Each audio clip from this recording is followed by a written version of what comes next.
Hi all, Bones here from Oz Bantams. We're continuing on obviously with the Jawa rebuild, but I've just discovered something that I haven't got, and that is the alignment dowels that go in here and align your two engine cases.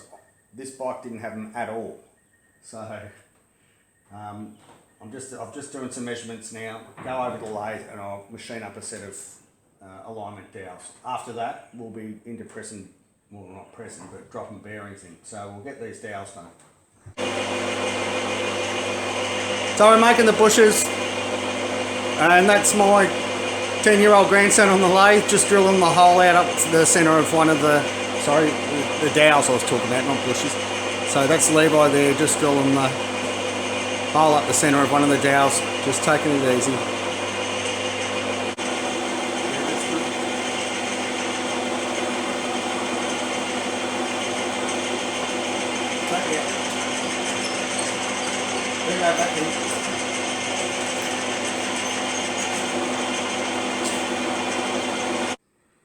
And Levi's holding our dowels that we've just made there. So they're done. Now it's on to getting some bearings in. Okay, so what we're doing now is heating up the engine case. Digital thermometer here. See? Digital thermometer, and the bearings are over in the freezer at the moment. They've been there all night. So we'll get this case up to 60 plus degrees C, 70, and then I'll drop the bearings in. I've got a bearing drifter, the aluminium bearing drift, just in case I need to give them a bit of a tap, but so far so good. They're cold or what? Yeah, they're frozen.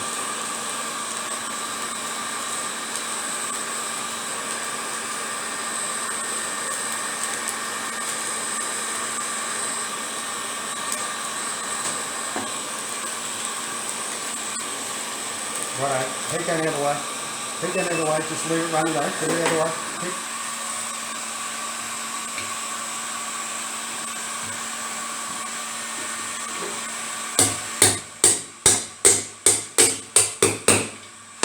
Put it back in? No. Oh, you put it through it. That's not what I'm doing. It's going to be extremely hot. Keep the heat on it. That's it. Off. That's it. Right, I keep heat around here. Okay, so they went in really well, and I'll just go and drop the gearbox bearing in now. What temp is it, mate? 153.5. That's the heat. Turn it off? Yeah, take it off. Turn it off? Yeah, you can turn it off. Good work. Rest. I'll drop this in without burning yourself, hopefully.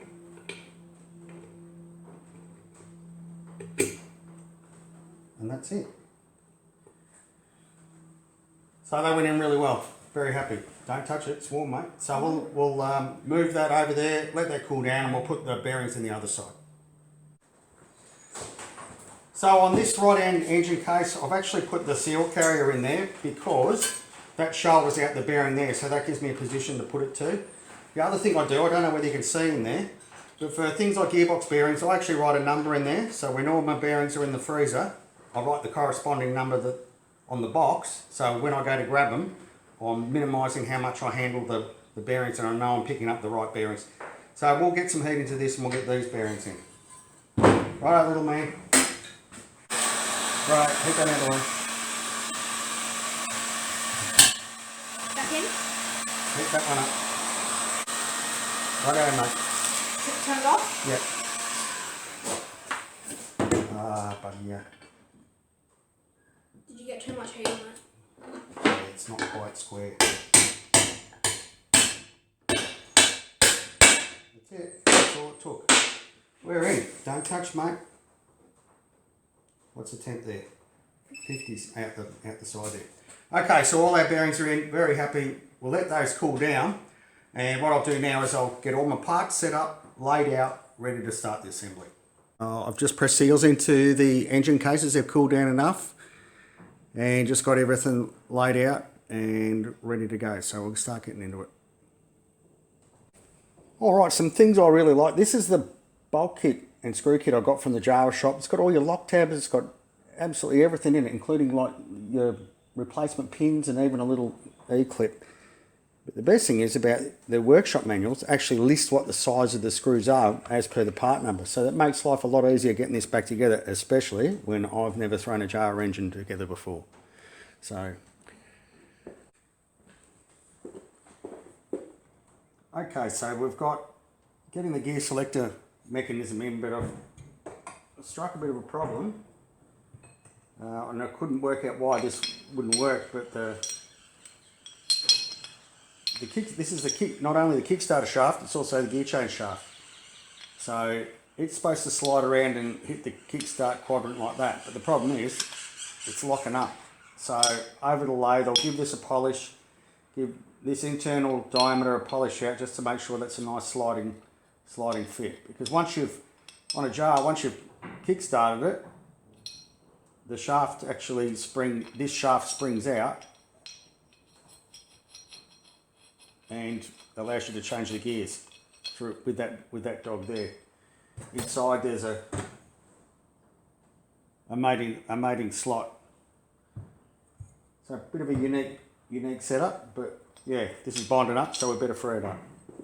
So Kickstarter shaft and quadrant sorted, and it was just binding up through this surface here. So I just lineaged a bit off around there, and that's all good.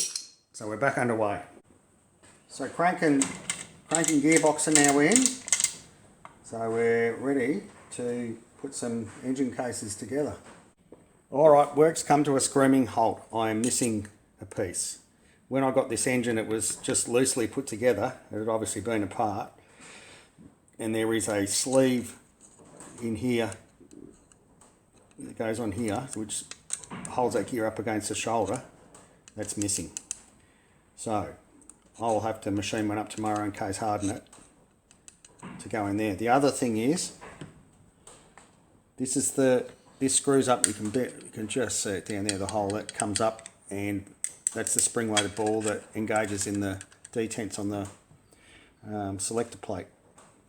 Now, if I screw that all the way up, you can just see the marks there where they've screwed this up, and it's actually contacted the plate. And on the plate that I changed out, you can see some pretty excessive wear on the bottom of the plate here. So I'm going to have to make a little ring just to go on there.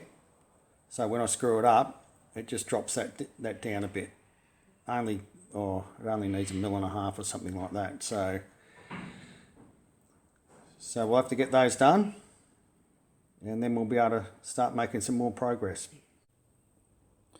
Pretty hard to see, but you can just see the clearance between the end of that detent retainer and the selector plate. So what I ended up doing, the little circlip inside that is down a bit, so I machined a bit off the face of it and I put a thicker fibre washer underneath it. Now it's giving me clearance, so that was a good recovery. So happy with that. That's a good end result. Got over that hurdle, just got to get over the other one now.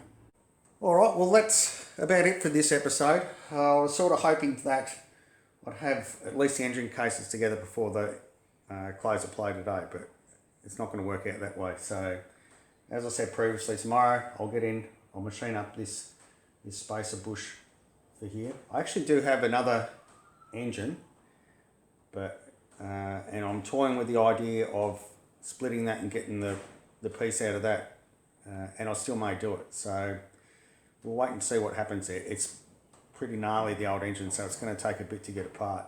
The other thing is it's got a sump plug, and I'm actually missing the sump plug out of this.